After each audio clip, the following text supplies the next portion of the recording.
Hello folks and welcome to TEC TV.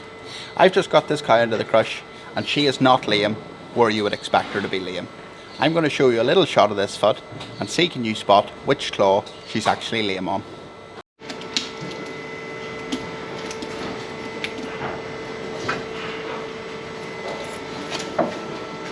If you noticed a little bit of loose horn up around the inner claw at the heel there, then you spotted where this cow's lame. So we're going to start removing those pieces of loose horn around the inner claw heel and see how deep they go. Good morning folks and welcome to TEC TV.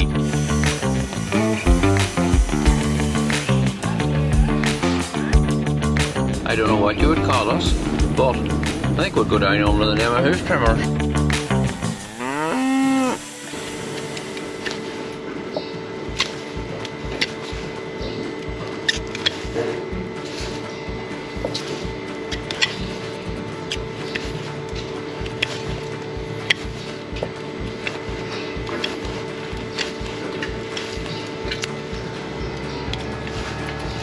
So this here's the area around the heel here where the sole fracture has occurred.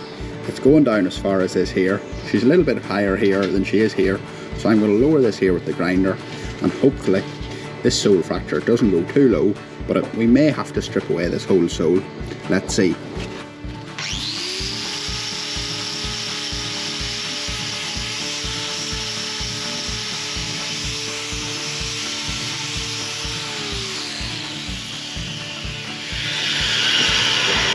And if I put my hoof testers on this, just to check the outer claw, because I have a feeling we're going to have to put a block on here.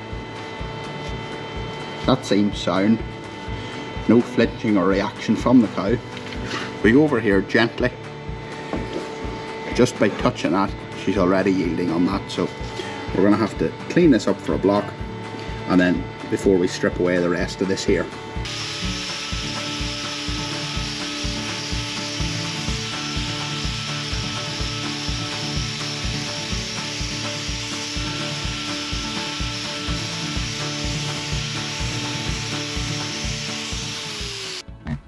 Hello folks and welcome to Gareth's man shed, or the doghouse where I'm told to go whenever I misbehave.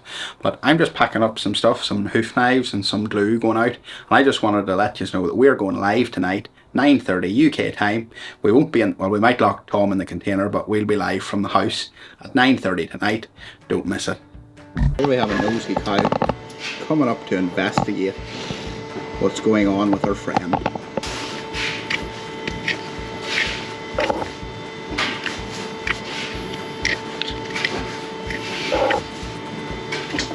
From time to time, some of you ask what the black marks are on the white hoof, and that's just simply the cow's pigmentation.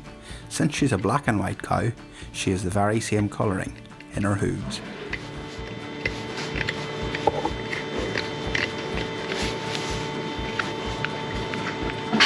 So this cow has a little bit of hemorrhaging here on the white line, but as we tested it there with the hoof testers, we were getting no reaction from it, so it's okay to block it. I don't really like blocking the outer claw overly too much, but we're going to put on a wooden block here that's not going to last too long and just give this here inner claw enough time to rest.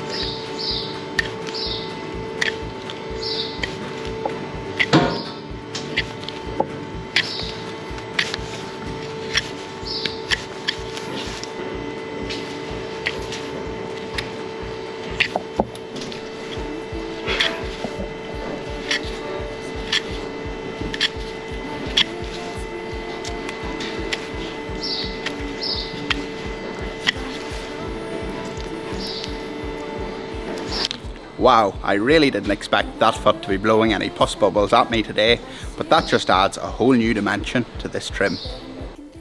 And when we have pus bubbles like this, it always means that we have a cavity in the hoof, as that is where this pus is stored under pressure before we treat the cow.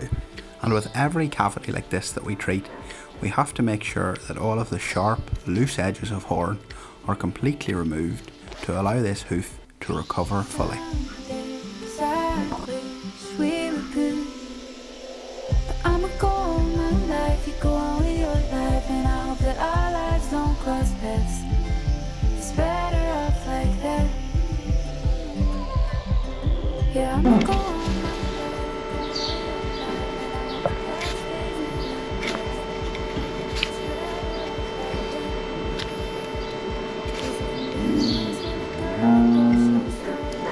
Some of these little bits of hoof can be really stubborn to get off.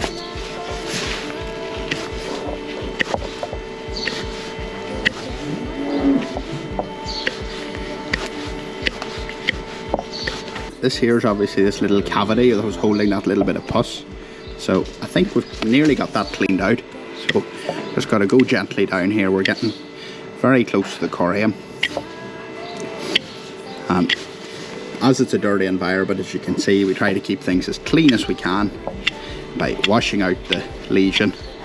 And before we wrap it up, we will make sure that it's 100% clean, but during the trimming process, we also try to keep it as clean as we can. And there I've just touched the corium by accident, but because it's inflamed, it's so close up to the surface, so that's an easy thing to do.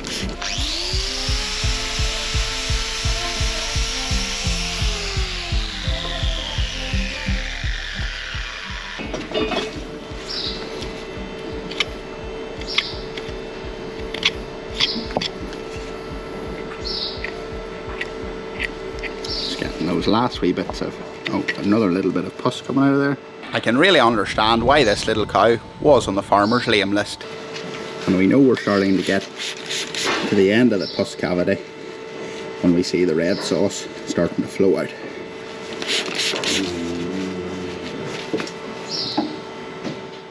And lastly, I'm going to decorate this hoof with some icing salicylic acid paste. It's really good and gets fantastic results in the healing. And that's another advantage of the salicylic acid paste when you're on your own. Without Tom, I can put it on the lesion, let the paddle down, and by the time I'm putting the bandage on, it doesn't run off. And this little cow will be glad to see that the sunshine has indeed come out, just in time for her to step out of the crush and see what she thinks about how we treated her foot. And hopefully, she feels a whole lot better.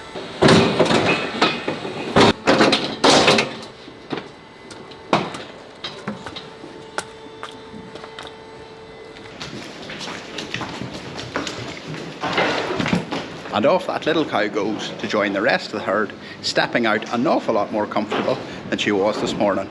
And that is what adds to the satisfaction that this job brings. I'm going to go and get the next client into the crush. And if you enjoyed this video, folks, maybe you could hit the subscribe button, and I'll see you all on the next one. Take care and look after yourselves until then.